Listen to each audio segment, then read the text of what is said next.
First day nga na swimming lessons ni Kuya at tara samahan nyo kami. Andito pala kami ngayon sa Santa Rosa Sports Complex at nandito kami sa kanilang pool area. Bale ito nga yung magiging first day ni Kuya para sa kanyang swimming lessons at ayan nga nakapag-rash guard na nga siya at binasa ko na siya ng kaunti. Sabi nga niya sa akin malamig daw yung tubig, di sabi ko naman tara na umuwi na tayo, giniginaw ka pala. Pero syempre char lang yun at pagdating naman dito sa swimming pool hindi naman ganun kalamigan ng tubig. At ayan nga sabi nga ni coach sa kanya ay pwede na siya mag-swim dyan. Bali magtatampisaw-tampisaw lang muna siya dyan at hihintayin na lang namin yung instructions ni coach. Sobrang excited na nga ni Kuya Charles nung sinabi ko sa kanya magsa-swimming lessons siya. At ayan na nga, nandyan na siya sa swimming pool. Noong una nahihiya-hiya pa siya pero sabi ko sige go lang at gawin na niyang familiar yung sarili niya dyan sa pool. Bali pang kiddie pala itong pool na to. Tignan nyo naman yung swimming pool ay napakalawak talaga. Libre lang ang gamit sa facility na to. Bali ang binabayaran lang namin dito ay yung sa coach. Coordinated din ng school nila Charles ang pa-swimming lessons na to kaya medyo mura ang bayad namin. Actually 150 per hour lang ang bayad namin dito kaya naman okay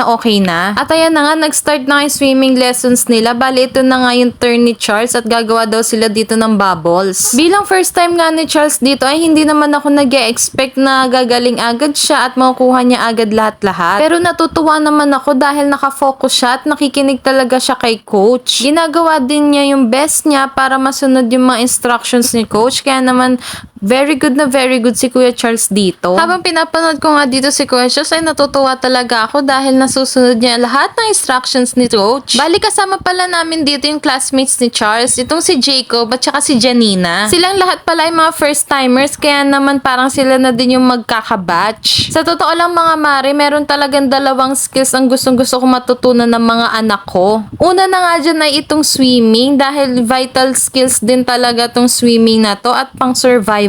Hindi mo rin talaga masasabi ang mga pwedeng mangyari kaya maigi na yung prepared lalo na sa mga bata. Magaling talaga na marunong sila mag-swimming. Lalo na sa panahon ngayon kaliwat kanan ng pagbaha. Naku, mahirap na lalo na dito sa Santa Rosa.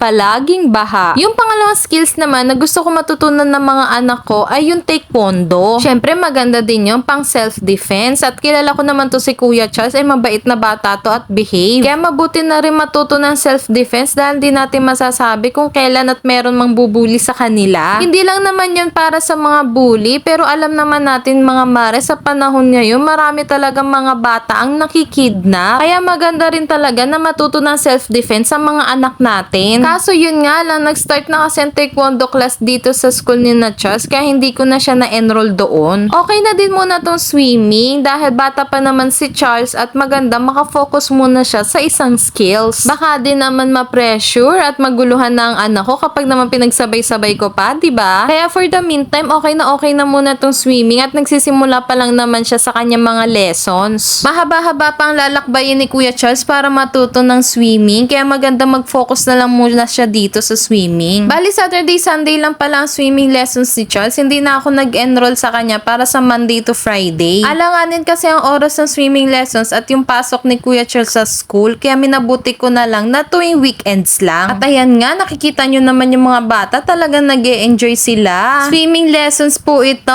hindi po ito outing. Opo, char lang. At ito na nga yung last lesson ni na Kuya, yung paggamit ng kickboard. Makikita ko talaga yung enjoyment sa mukha ni Kuya Charles at natututo siya ng panibagong skills. Hanggang dito na lang muna mga mare. Update ko na lang kayo sa mga susunod na swimming lessons ni Charles. At kung hindi pa pala kayo naka-follow dito sa ating page, please follow my page po. Kanina tubig ka na.